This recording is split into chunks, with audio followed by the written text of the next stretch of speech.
से हम देखेंगे कि परमेश्वर का भय केवल बाइबल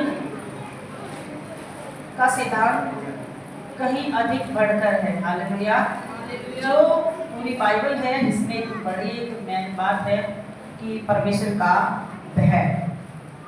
यदि आज हम इसी बारे में देखेंगे कि परमेश्वर के भय के बारे में क्या हमें परमेश्वर का भय मानना है या कैसे करना है, तो आइए हम वचन को निकालेंगे। निर्गमन अध्याय 20 और उसकी 20 पढ़ेंगे हम, 20 की 20 निर्गमन।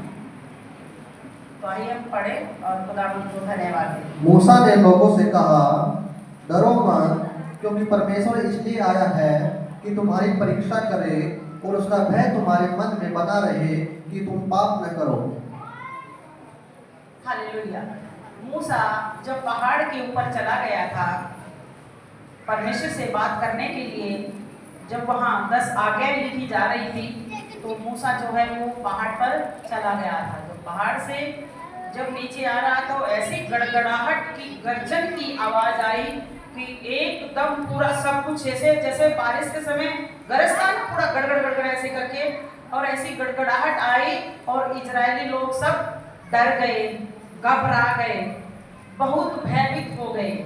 और मूसा ने उन्हें क्या कहा? लोगों से कहा, डरो मत, क्योंकि परमेश्वर इसलिए आया है कि तुम्हारी परीक्षा करे और उसका भय तुम्हारे मन में बना रहे कि तुम पाप न करो। हालेलुया।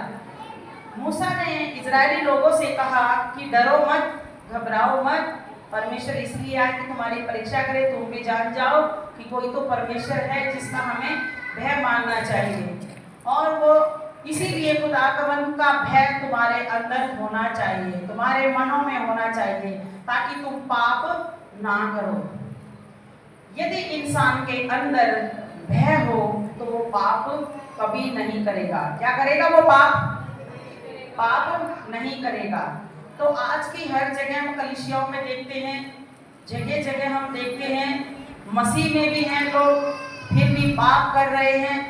जय मसीह की भी करते रहते हैं, आराधना करते रहते हैं, फिर भी पाप कर रहे हैं और बोलते हैं परमेश्वर ने हमारी नहीं सुनी। तो खुदावन का कलाम स्पष्ट कहता है, जब कोई गड़गड़ाहट आती है या कोई समस्या आ जाती है, हम उससे ज्यादा डरते हैं या परमेश्वर से डरते हैं? बताइए, किससे ज्यादा डरते हैं? समस्या से ज्यादा डरते हैं, लेकिन परमेश्वर से कम। लेकिन बाइबल बताती है कि परमेश्वर का भय जो है तुम्हारे अंदर होना चाहिए, परमेश्वर से डरना चाहिए। यदि मैं पाप करूंगा तो मेरा परमेश्वर मेरा लेखा लेगा।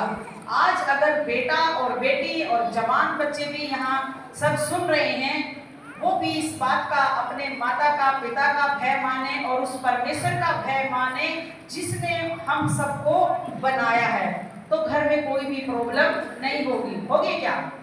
नहीं होगी। लेकिन आज प्रॉब्लम क्यों है? बच्चों के अंदर माता पिता का डर नहीं है और कलीसिया के अंदर परमेश्वर का डर नहीं है, परमेश्वर का भय नहीं है। इसीलिए आज बहुत सी समस्याओं का सामना करना पड़ रहा है। जब पहाड़ से इतनी गड़गड़ाहट आई और इजराइल लोग इतने डर गए और मूसा को बोलने लगे, मूसा हम परमेश्वर से बात नहीं करते, हमें तो उनकी आवाज से बहुत डर लगता है, हम तो तेरे से ही बात कर लेंगे। और जब मूसा उन लोगों से बात करने लगा तो मूसा का चेहरा जो है इतना चमक रहा था, इतना चमक रहा था। तब इजराइल लोगों ने वहां क्या कहा? मूसा हमसे ऐसे बात मत कर, क्योंकि तेरे चेहरे से बहुत तेज किरणें निकलती हैं, तो अपना फेस ढककर हमसे बात कर। आज हर इंसान अपनी बुराई के ऊपर क्या चाहता है? पर्दा चाहता है। लेकिन यीशु मसीह जब आया, उन्होंने सारे पर्दे को क्या किया? हटा दिया, ताकि आप वचन पढ़े तो साफ साफ समझ सकें, सीख सकें और उस खुदावंद की आराधना कर सकें। आज बहुत ही एक बड़ी बात है कि परमेश्वर का भय यदि मनुष्य के जीवन में नहीं है तो कुछ भी नहीं है। वो मन चाहा जीवन जीते हैं, मन चाहा जीवन परमेश्वर में आकर के आप नहीं जी सकते। कुछ लोग तो ऐसे भी हैं जो प्रभु में भी नहीं है और फिर भी वो परमेश्वर का भय मानते फिर भी डरते हैं। बहुत से लोग ऐसे हैं, लेकिन कुछ लोग ऐसे हैं कलीसिया में भी आते हैं और फिर भी वो परमेश्वर के भय को नहीं मानते। आगे हम पढ़ेंगे भविष्य विवरण 5:29। हम देखेंगे खुदावन की हर बात को। 5:29 भला होता कि उनका मन सदैव ऐसा ही बना रहे कि वे मेरा भय मानते हुए मेरी सब आज्ञाओं पर चलते रहे, जिससे उनकी और उनके वंश को सदैव भलाई होती रहे। हाँ, खुदावंद का कलाम कहता है भला होता कि उनका मन सदैव ऐसा ही बना रहे। जिस प्रकार एक छोटा बच्चा माँ बाप के थप्पड़ से डरता है कि मुझे मारेंगे, और बड़ा होकर के वो करता है कि वो मेरा क्या कर लेंगे, कुछ नहीं कर सकते। इसी प्रकार खुदावंद के कलाम में लिखा है कि भला होता अगर जब वो डरे थे, जब पहाड़ से गर्जन निकली थी, बहुत गड़गड़ाहट निकली थी। ध्यान से वचन को सुनेंगे, कोई भी बातचीत नहीं करेगा। यदि बातचीत करनी है तो आप बाहर बैठ जाइए और जाके बातचीत करिए, चर्च में नहीं। चर्च में आप खुदावंद का आपके अंदर भय होना चाहिए, उसका डर होना चाहिए।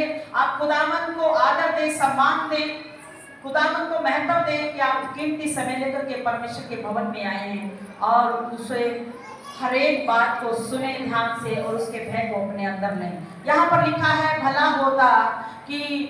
होता कि उनके अंदर ऐसा ही भय सदैव बना रहता। अच्छा होता। दोबारा इस वचन को पढ़ेंगे। भला होता कि उनका मन सदैव ऐसा ही बना रहे कि वे मेरा भय मानते हुए मेरी सब आज्ञाओं पर चलते रहे, जिससे उनकी और उनके वंश की सदैव भलाई होती रहे। हाँ, अच्छा होता अगर वो जैसे डरे हैं वैसे ही डरते रहें। जिस प्रकार वो जब पहाड़ के गर्जन से इतने डर गए, खुदा का कलाम कहता है अगर वो ऐसे ही डरते रहते तो अच्छा होता। और वो आशीषें उनके ऊपर तो आती लेकिन उनके वंश के ऊपर भी वो आशीष आती। जब आप आशीषित हो जाते हो, आप ये ना समझें कि हम आशीषित जब आप हो रहे हैं तो आपकी आशीष आपकी पीढ़ी पर चली जाती है। वो हमने देखा है कि हमारी आशीष किस प्रकार हमारे नाते और पोतों पर जा रही है। उसी प्रकार जब आप आशीषित हैं तो आपकी पीढ़ी भी आशीषित होगी। हालेलुया। भविष्य विवरण 6:2 से हम 24 तक पढ़ेंगे इसी का। और तू और तेरा बेटा और तेरा पोता यहोवा का भय मानते हुए उसकी सब विधियों और आज्ञाओं पर जो मैं तुझे सुनाता हूँ अपने जीवन भर चलते रहे, जिससे तू बहुत दिन तक बना रहे। आमीन आमीन। और लिखा है और तू और तेरा बेटा और तेरा पोता यहोवा का भय मानते हुए उसकी सब विधियों और आज्ञाओं पर जो मैं आज तुझे सुनाता हूँ अपने जीवन भर चलते रहे, जिससे तू बड़े दिन तक बना रहेगा। हालेलुया। बहुत दिन तक बना रहेगा। क्या भय एक ही को बताया गया परिवार में? यहाँ पर सबको बताया गया है। पहले तू, उसके बाद तेरा बेटा, उसके बाद तेरा पोता, और इसी प्रकार तू जो है बहुत दिन तक जो है बना रहेगा और बढ़ता ही चला जाएगा। अगर परमेश्वर का भय, जो घर का एक हेड होता है, एक पिता होता है, अगर परमेश्वर का भय उसके ऊपर नहीं है तो क्या उसका बेटा मानेगा? क्या उसका पोता मानेगा? क्या उसकी पीढ़ी मानेगी? कोई नहीं मानेगी। तो इसीलिए जो घर का मुखिया है, जो घर का हेड है, उसके अंदर परमेश्वर का जब भय समाता है तो इसी प्रकार वो अपने बच्चों को भी क्या करता है? सिखाता है कि उस परमेश्वर से डरो। उसकी जब लाठी पड़ती है तो आवाज नहीं आती। उस खुदावन से हमेशा डरना चाहिए। यदि खुदावन का भय हमारे अंदर होगा तो हम परमेश्वर को पहला स्थान देंगे, प्रार्थना करेंगे, वचन पढ़ेंगे, परमेश्वर को अपनी जिंदगी का 10वां हिस्सा देंगे, अपनी कमाई का 10वां अंश भी हम ईमानदारी से देंगे।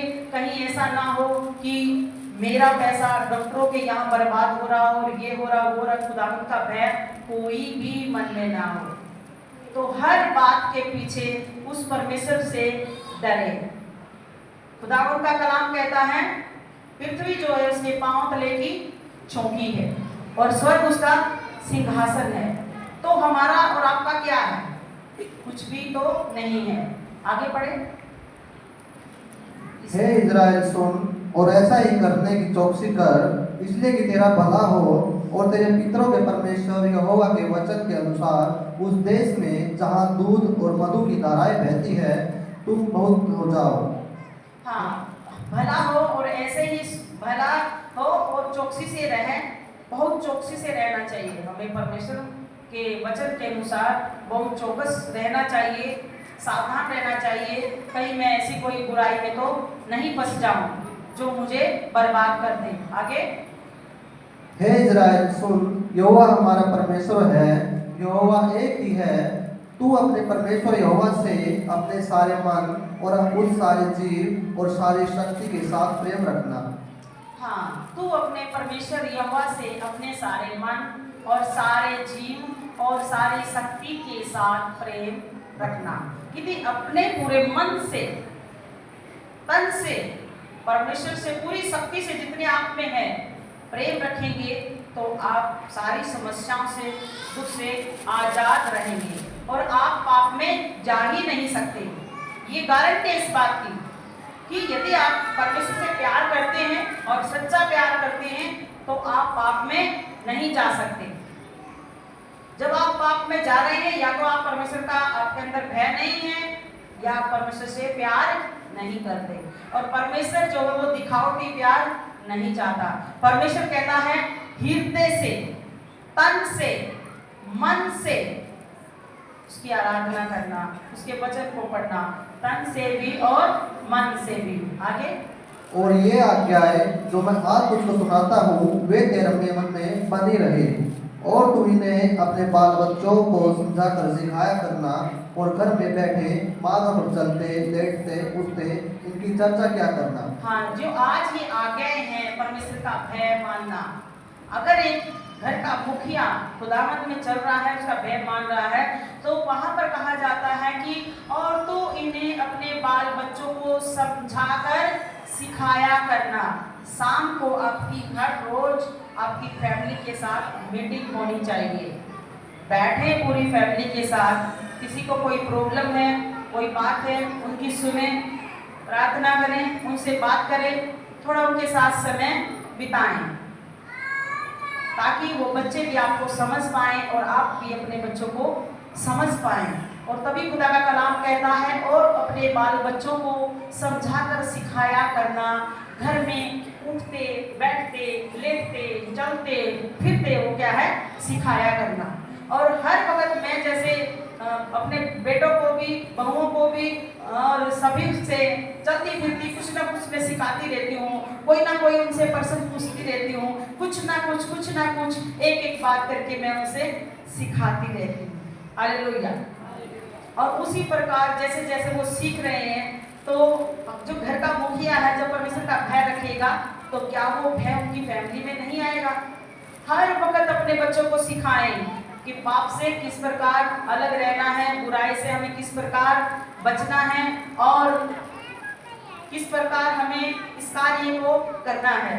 और खुदावंद का जब भय अंदर होगा तो एक कदम भी पाप की ओर नहीं जा सकता, क्योंकि वो महान परमेश्वर है, अद्भुत परमेश्वर है। आगे, तभी तो कहता है कि वो उन्हें अपने बाल बच्चों को समझाकर सिखाया करना और उन्हें घर में उठते, बैठते, लेटते उनकी चर्चा किया करना।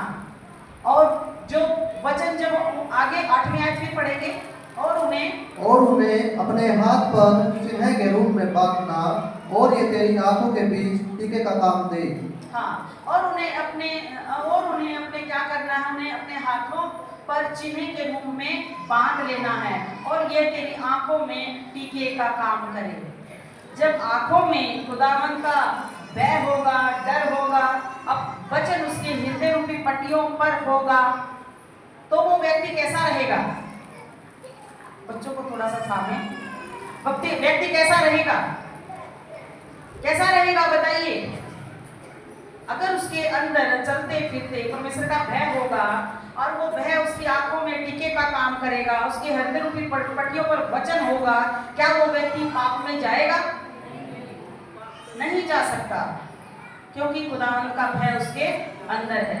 यदि परमेश्वर का भय अंदर नहीं है तो वो कुछ जो मन चाहे कुछ भी कर सकता है। बुराई में जा सकता है।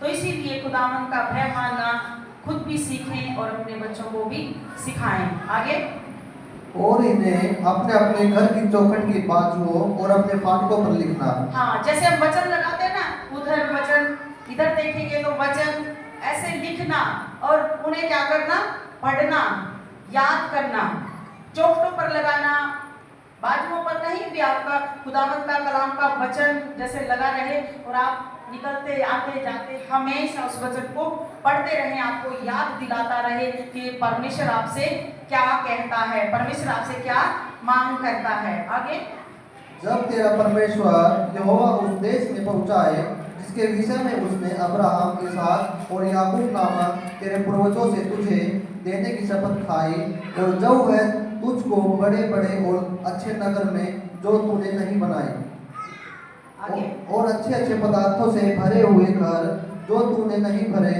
और खोदे हुए कुएं तो जो तू नहीं खोदे, और दाख की बारियां और जैतून के वृक्ष जो तूने नहीं लगाए, ये सब वस्तुएं जो वह थे और तू खा के तृप्त हो।